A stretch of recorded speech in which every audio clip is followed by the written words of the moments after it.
안녕하세요. 오늘은 학교에서 배운 수학이 의학에도 쓰이는가에 대한 이야기를 좀 하도록 하겠습니다. 지난번에도 이 비슷한 영상을 올린 적이 있고요. 제가 수시로 그런 사례들을 한 번씩 올리긴 하는데, 오늘은 최근 일주일 전에 있었던 이야기 하나랑, 그 다음에 아주 한 거의 10년 이상 된 이야기인데, 다른 의사가 저한테 질문한 거를 답해주면서 거기서도 어떻게 수학이 쓰였는지에 대한 이야기를 하도록 하겠습니다. 잠깐 먼저 상황 설명부터 드릴게요. 그것이 실제 수학에서는 어떻게 보이는지, 학교에서 배운 수학이 어떻게 되는지는 저 영상 뒤에 있고요. 제가 어떤 백그라운드인지에 대해 설명하겠습니다. 의학적으로 여기 뼈가 둘이 있어요. 척골이라 그러고 하나는 요골이라고 합니다. 노뼈라 그러고 하고 좌뼈라 그래요. 한국말로는 자처럼 생겼어요. 이따랗게 아주 똑바르게 생겼어요. 일자처럼 쫙. 그 노뼈는 약간 넓적하게 생겨서 그 배를 젓는 노 있죠. 그거랑 비슷하게 생겨서 노뼈. 여기는 좌뼈 그렇습니다. 그 좌뼈가 길어서 생기는 문제들이 있어요. 그래서 좌뼈를 줄이는 그런 수술이 있습니다. 좌뼈의 길이를 줄여야 되죠. 좌뼈의 길이를 줄이는데 그것을 이제 톱으로 뼈를 딱 썰어서 징그럽죠. 예, 정형외과 의사들은 그런 걸 루틴으로 합니다. 딱 줄여서 하는데 얼마를 줄일 거냐, 1mm 줄일 거냐, 2mm 줄일 거냐 측정할 수 있겠죠.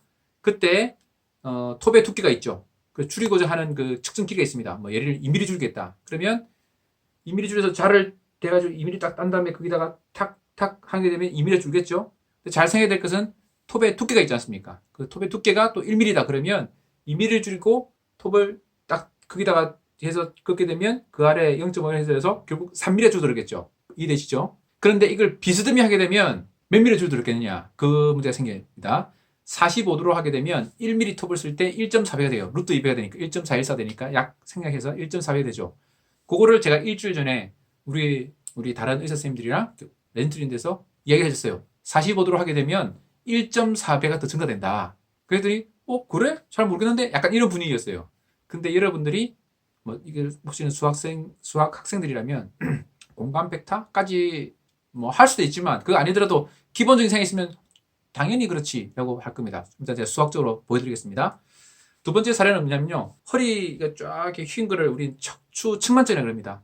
그 측만의 각도가 얼마냐, 몇 도 휘어졌느냐를 측정하려고 할 때, 콥스 앵글이라고 해요. 콥스라는 의사가 측정에 대해서 콥스 앵글인데, 그를 잴 때 이렇게 휘인 거를 자로 긋고, 자로 그어요. 휘어진 정도를. 그 다음에 이걸 90도 되는 선을 긋고, 그 다음에 이거를 90도 되는 선을 가지고 각도를 잽니다. 왜 이 두 개의 각도를 재면 되지? 왜 90도 선을 그었어야 되느냐? 이것도 그 이유도 설명하겠지만 수학 시간에 그걸 알았으면 자연스럽게 해결된 문제예요. 질문할 것도 없이 저절로 해결되는 문제. 여러분 수학 시간에 그 기하를 배웠잖아요. 기하를 배워서 해결할 수도 있고 기하가 아니면 그걸 좀 더 발전된 버전인 벡터를 이용해서도 해결할 수 있지만 간단하게는 그냥 기하를 이용해서 설명할 수 있고요. 조금 더 복잡하게 벡터까지 설명해서 공간 벡터 이렇게 설명할 수 있는데 그 이야기는 좀 이어서 하겠습니다. 제가 말하고자 하는 건 뭐냐면 물론 그것이 없어도 그냥 그렇게 하더라 라고 가서 외워서 할 수도 있어요. 근데 그거를 알면요, 이건 외울 필요가 없는 거예요. 그냥 자연스럽게 이해되는 거니까. 그래서 제가 늘 강조를 자주 하는 이야기지만 여러분 학교에 배운 게 모든 것이 모든 상황에 다 쓰인다 그런 뜻은 아닙니다. 근데 학교에 배운 어떤 지식들은 사회생활 하면서 순간순간 언제 쓰일지 모른다는 거예요. 그러니까 그걸 알아두면 좋습니다. 자, 지금부터는 그것을 수학적으로 한번 설명해 보도록 하겠습니다. 이 다음 이야기는 굳이 너무 열심히 들을 필요 없어요. 그냥 그렇다더라 주좀 알고 드시면 됩니다. 자, 그 케이스 1, 그 척골 단축줄에 대해서 한번 배워보겠습니다. 이 원기둥이 떠쳐요.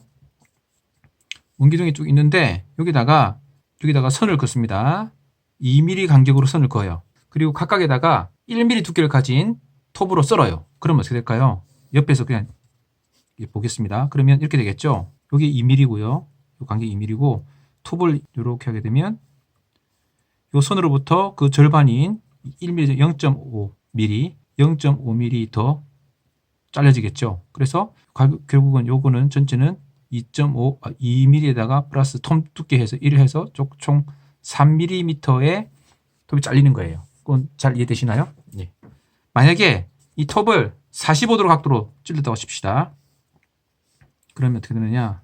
그냥 줄이지 않고 그 2mm 간격 선 하나에다가 45mm를 해서 쳐요. 그러면 이 부분을 확대해 보겠습니다. 이걸 확대해 보면 확대가 안 됐네. 확대해 보시면 45도 각도로 쭉 해서 1mm 두께로 했어요. 그러면 어떻게 될까요? 요 간격은 큰 삼각형에서 요 폭이 톱의 두께죠. 1mm죠. 그리고 이게 45도니까 요거는 1대 1대 루트 2가 되죠. 1mm 두께면 이거는 1.414가 되죠. 루트 2가. 그래서 결국은 줄어든다 그러면 1.4, 1mm 대해서 1.4mm 줄어들죠. 상태에서 2mm 간격을 가지고 톱을 썰었다. 그러면 자체로 2mm가 내려오고 2mm 더하기 1.4니까 3.4mm가 되겠죠. 아까는 2mm 간격으로 줄을 꺾고 자르면 3mm 되고요. 여기는 2mm 간격으로 해서 자르면 3.3mm 되는 거예요. 그래서 이 수술할 때 그 도구가 있거든요. 도구. 그 자르는 측정하는 그 칸 게이지가 있어요. 그거 맞춰서 자르게 되는데 그게 2mm라고 돼 있는 눈금을 따서 2mm 자르면 2mm 자르지는 게 아니에요. 2mm라고 자르면 3.4mm 잘리는 거예요. 그걸 잘 이해해야 되죠. 근데 그걸 잘 이해 못하면 그 메뉴를 보면서 영어로 되어 있는 메뉴를 보면서 막 이해해야 되는 거. 왜 그렇지? 왜 그렇지 하겠죠? 근데 그 이유를 잘 알면 되게 쉽습니다. 너무 자연스러운 거죠. 그러니까 여러분이 배우는 그 수학이 자연스럽게 쓰인다는 거예요. 만약에 이 도구가 이런 30도 또는 60도라고 부르죠. 이렇게 되면 어떻게 될까요? 그러면 이 각도가 이렇게 되는 거잖아요. 이렇게. 이게 30도. 다시 크게 볼까요? 이게 30도. 이게 60도 되는 거죠. 그래서 1mm 톱으로 자르게 되면 1mm 톱으로 두께로 자르게 되면 1대 2가 되니까 2mm가 잘리는 거죠.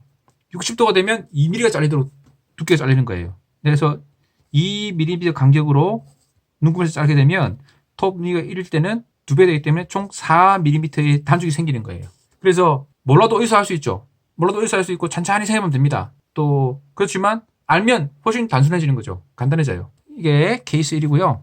케이스 2는 제가 십몇 년 전에 어떤 의사가 저한테 물어봤어요. 정형외과 책에 보면 이런 게 있어요. 척추가 휜 병이 있어요. 이렇게.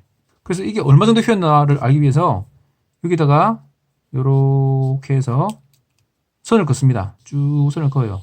교과서에 나오는 그림이에요.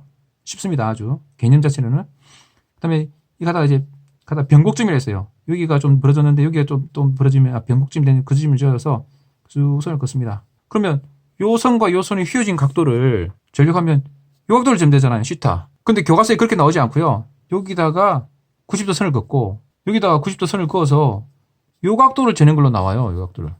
왜 이걸 재냐? 이걸 재야지. 라는 생각을 할 수가 있죠.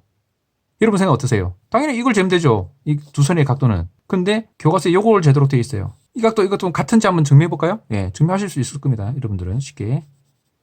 이게 90도가요. 이것도 90도잖아요. 그러면 요 삼각형에서 이건 직각삼각형이죠. 그리고 요 각도는 이 삼각형과 이 삼각형은 공통 각도를 갖고 있어요. 그리고 하나는 직각, 하나는 직각이기 때문에 나머지 각도는 시타와 시타는 같습니다.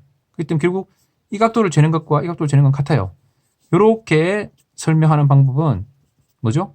기하적인 방법이죠. 그리스 시대 때 뭐 피타고라스 그런 사람들이 살 때 하던 방법이에요. 닮음과 비례로가 설명한 거죠. 아주 좋은 설명입니다. 저도 요 강의를 들었을 때, 요 책을 봤을 때 당연히 이렇게 설명을 했어요. 이렇게 이해되더라고요. 실제 같으니까 했다. 근데 왜 이렇게 하냐면 이 측정하는 이 엑스레이 필름이 이렇게밖에 없는 거예요. 이렇게 사진이 길다랗게 나오거든요. 이 선을 그을 수가 없어요. 이 선을 그어야 일단 각도를 결정할 거 아니에요. 그래서 요 선을 긋고 90도 선을 긋고 90도 긋고 90도 선을 긋고 이걸 측정하는 거죠. 이걸 대신 같다는 걸 알기 때문에 이해되시죠? 그러니까 같기 때문에 이게 현실적인 이유 때문에 엑스레이 필름이 없다 보니까 종이가 크게 벗어지잖아요. 그래서 벗어나잖아요. 그래서 잰 거예요. 근데 이거를 기하적으로 설명할 수도 있고 또 벡터를 설명할 수 있어요. 우리 공간 벡터에서 그런 거 배웠죠. 어떤 면과 이 면 사이에 두 개의 각도를 잴 때 어떻게 재죠?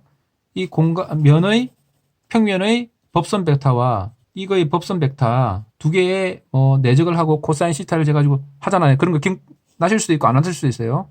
결국 그것이 이거와 같은 방법이고요. 결국 이 상태에서 이거 평면을 이 박다 본 거, 이 평면과 이 평면의 수평이 되도록 평행이 되도록 본 것이 바로 이런 거거든요.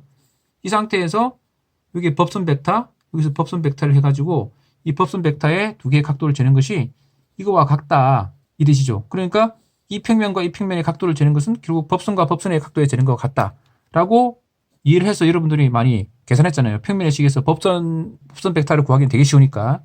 그래서 했던 것처럼 똑같이 이것과 이것은 거의 같은 개념이죠. 공간상이 확대됐다 뿐이지 같은 개념이잖아요. 결국은 왜 그러냐 생각해 볼 때 이걸 잘 알고 있으면 너무나 쉽게 자연스럽게 교과서 읽을 때 하나 막힘없이 진행이 되는 거거든요. 이걸 몰랐다. 그러면 이걸 또 한 점 설명해야 되는 거예요. 결국 요지는 그겁니다. 이 중학교, 고등학교 때 이거는 뭐죠? 중학교 수학이죠. 뭐 이것도 중학교 수학이라고 할 수 있어요. 1대 2대 루트 3 뭐 이런 거 1대 1대 루트 2 이런 거잖아요. 피타고라 정리.